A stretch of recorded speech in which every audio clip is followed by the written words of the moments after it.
Hi everyone, Fagun Shah from Integration Lab again, and right now we are going to sign up for Public Connect and understand some of the automation jargon. So most of the people think that automation is only for technical people, but we are going to bust that myth today, right? So first we are going to go to Public Connect. Public Connect gives you a free plan, which is going to give you 100 tasks per month for free, and there is no feature restriction, right? You can try all the features. There are no premium apps, so you can connect all the available apps in the Public Connect and you can try out the whole platform. Okay, so we are going to sign up here. I am going to sign up with Google, right?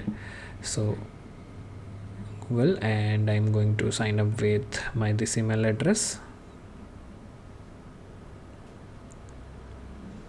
Going to Public Connect. Now here you can see here that there are total of 5 options, right? And there is also one option here for the lifetime deal, right? Which you want to, if you go to that one, you can check that as well. So here we have first one as a Public Connect, and that is what we are going to learn today, right? So I am going to click on access now. I have already opened one, so I will close that. So yeah, here you will find this type of pop-up for the first time when you log in, so which is getting started with Public Connect. We are going to do the same thing more or less, but in a much more new advanced interface of theirs. Okay, so I'm going to close this one. Now here you can see something. First, the banner is at the top, and now we are going to basically follow this particular set of jargon one by one, right? So first one is dashboard. So whenever someone tells you get that login to Public Connect dashboard, this is where what they are talking about. This is the dashboard of Public Connect. You can see the upgrade your plan option here. You can see your account related options in here. My account, my subscription is here, and you can log out from here. You can see your email address from here, right? So this is the dashboard, and now let's move to different parts of the dashboard. So first one we are going to look into is called folder, right? So here you can set different folders. For example, you are working with different clients, right? And you want to set up different folders for different clients, so you can easily manage their automations, right?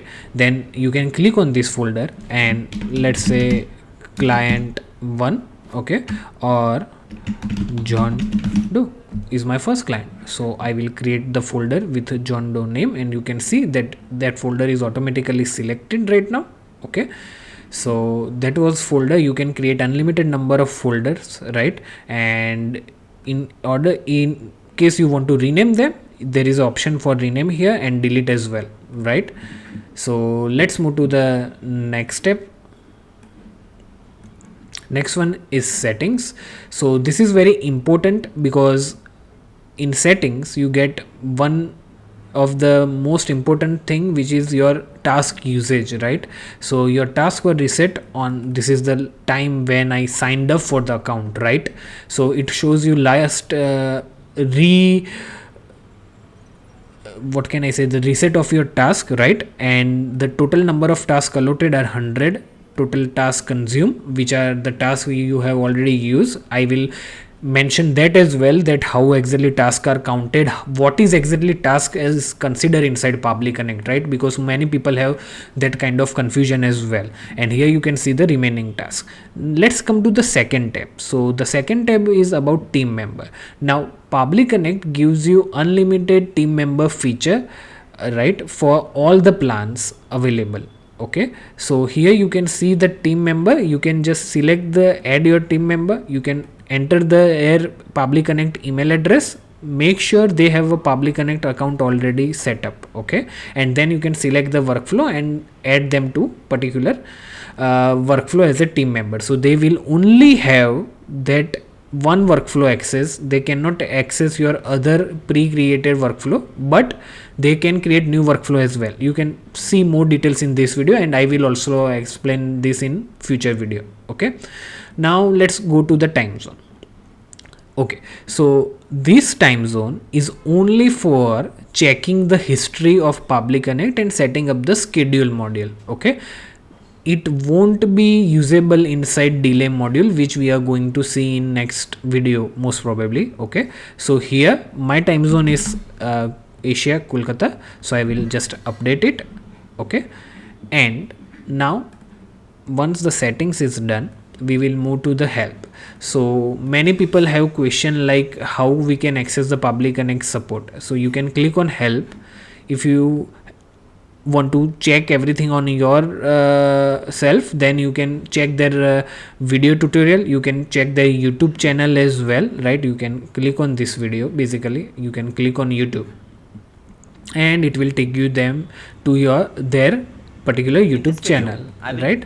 So I will just pause it, and here you can see 15.5k subscribers are already there, and they have so many videos available, right? More than 3000 at the time of recording this video.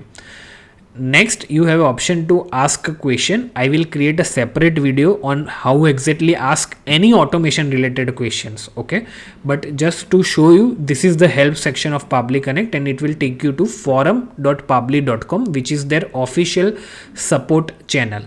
One more thing, you can also email them, right, on admin@public.com, right? And you will also get a ticket ID and the answer from their own team, right? Okay, let's move to next particular thing. So help section is done. Okay, next one is app. So what is app?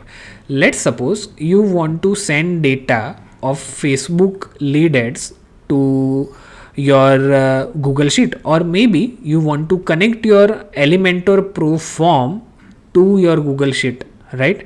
In that case, the app name will be the Elementor and Google Sheet, right? So that is called app. The app is a software which you want to connect with each other via Public Connect. Okay, so that is what app. Now let's come to the use case. So the idea of automation is basically the use case. So use case is something like I want to send everyone a birthday reminder on their birthdays from my Google Sheet and my WhatsApp official API, right?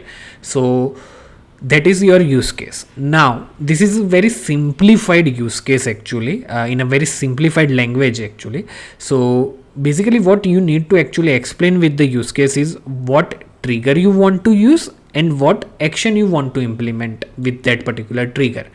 That will give the clear idea to your automation expert or for Public support team as well, that what is your exact use case. So whenever you ask question to Public support, or if you ask question in Public Connect Facebook group, make sure you explain your use case with a proper trigger and action apps and the trigger and action events as well. Okay, what are they exactly? I will show you right now. So use case is clear. Now let's come to the workflow. Now we are going to create our first workflow. Very basic workflow. We will create here. Click on the create workflow and name it my first automation workflow. Oh, sorry, it doesn't matter, capital or small. So yeah, let's move ahead, and we are going to choose an app. These are the apps which are available in Public Connect, right? I will also give you the link of that particular thing in the description as well, right? So we are going to choose an app called Webhook, which is an inbuilt app as a trigger, right? So this is the app.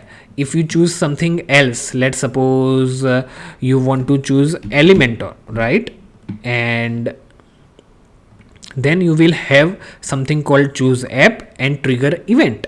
Now this is the trigger event, new form submission. So when someone submits a form in Elementor, then we should capture the data in here, right? That is our trigger, right? And then we want to send that data to Google Sheet and add a new row in it. That is our action, right? So this is our trigger. Elementor is our app. This is our trigger event called new form submission. This is our action app called Google Sheets, and add new row is our action event. Now, as you can see, and as I explained in the last video, there can be only one trigger in Public Connect workflow, but there can be more than one action. Okay, there is no upper limit on how many steps you can include in the particular workflow. You can include as many steps as you want, but I would recommend stop at 30-40 steps and try to break your workflow if required. Okay, so yeah, this is what trigger app, trigger event, action app and action event, right? So, and both of them combine is called workflow, right? So you can check the workflows from here as well. You can search the workflows as well directly from here, right? And you can also click on dashboard and see your folder structure and workflow structures, tree structure as well, right? So this was workflow. Now let's go deeper inside trigger and action. So this is trigger app, trigger action. Now on the right side you can see the watch tutorial part, right? So when you click on that, it will take you to Public Connect's video about Elementor triggers. Okay, you can also rename this step. For example, new lead on website form. Click update, right? So you can see that now it is updated, right? Okay, you can also see that trigger when this happens, right? Also, one more thing, here you can see that it is an instant trigger. So any trigger which is a webhook trigger will be an instant trigger. What does it exactly means? Like, are there any triggers which are not instant? Actually, yes, there are some triggers which are called polling based trigger, which we are going to dive in detail in a separate video, which is webhook versus polling. But for now, you can see the frequency of trigger. So as soon as someone submit a form, Elementor form, this workflow will be triggered instantly without any delays. Okay, so that will be the instant trigger type. Then there is something called free task, this green badge, right? So in Public Connect, we will come to the task counting as well. Actually, all the triggers are completely free. There is no paid triggers at all. Okay, all the triggers are free, right? Now one more thing, the instant one, there are some polling triggers which are 10-minute scheduled. Okay, and there are some polling trigger which are 8-minute schedules as well. What does it means? That it checks every 10 minutes or every 8 hours. In case you want to reduce, the minimum frequency is 10 minutes for polling in Public Connect, but if you want to reduce it from 8 hours to 1 hour or 10 minutes, then you can email their support as well. Okay, right? So trigger is clear for us and action is clear, right? So basic automation jargon is simplified for you right now. Next we are going to dive more into the workflows and trigger and action, how they work exactly, right? But before that, I want to show you some extra things, which is, if you click on this particular 3-dot icon, you can see the option to rename the workflow. You can clone the workflow and you can also share the workflow. So what is clone and share? So clone is, you can just basically duplicate it and it will give you, if it is a webhook based workflow or trigger, then it will give you a unique new URL as well. Okay, keep this in mind. Public Connect never ever creates duplicate webhook URLs. Even though they seem similar to you, they are never ever similar. Okay, so don't worry about that ever. Next one is share.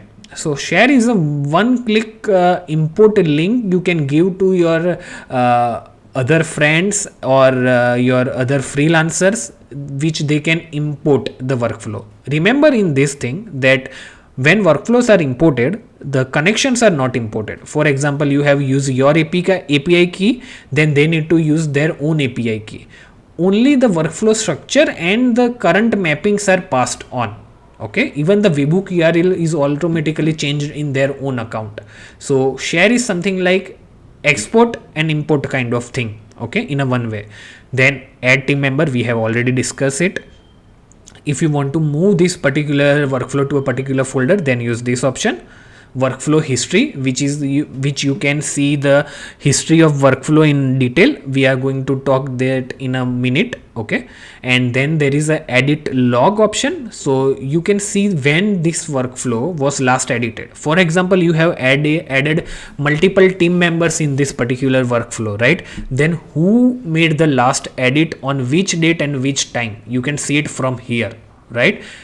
Why this is very helpful? So for example, you have given some access to your freelancer and they have made some changes, and you have paid them and the workflow and work is done, and now suddenly your workflow stops. And if you check, and if some changes are made by freelancers when you didn't know about that, then you can contact them and ask them why did you make these changes. Same goes for freelancers as well. Like when you hand over your work, and you tell the client that please don't make any changes without my authorization, and if client makes any changes without your authorization, you have a right to like we won't, you didn't honor our terms, so we can't help you regarding this workflow without any advance payment from now on, okay. So that is one case. What was the last option? Sorry. So that was edit link, and last one is edit. So in case you want to delete the workflow, right? So use that one, okay.